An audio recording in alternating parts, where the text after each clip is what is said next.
there's real value in having a support system. That's clear. But it exposed me to all these things like addiction, schizophrenia, rage, like all of these incredible elements. Like I was never really into drinking and drugs. I could drink or not drink. It just wasn't, I wasn't drawn to it. But other people, they took one sip and it was like, that was their thing. Right. It was like the magic elixir for them. And so, I was observing what was happening.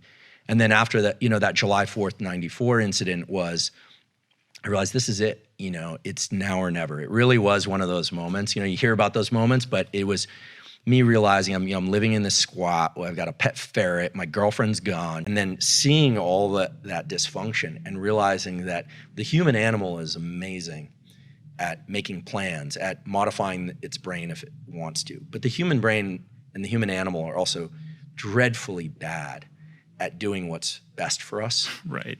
Because of this, what I think it comes down to is the fact that our reward systems are not designed for things that are just good for us. They're designed for things that optimize the progression of our species, but they will grab onto and ratchet into any behavior that makes us feel good. That's that duration path outcome circuitry starting to fall apart.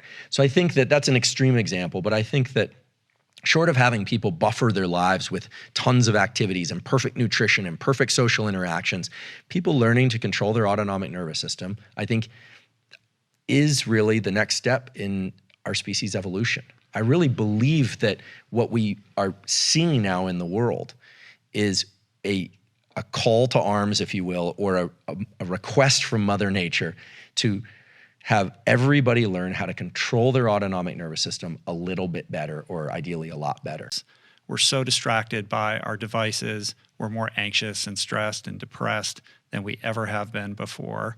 This is not going in a good direction. And to the extent that we can commandeer a little bit more control over these things and understand that we have some level of agency and we can reverse this sort of automatic pattern that we're on of just scrolling endlessly and doing what we're doing that we know is not leading us in a good direction is critical if we're going to find our way forward. And to speak a little bit to what's going on right now, I think, and it's related, and I'm interested in your thoughts on the neuroscience that is, I think relevant to this, is that we've lost the ability to have civil discourse.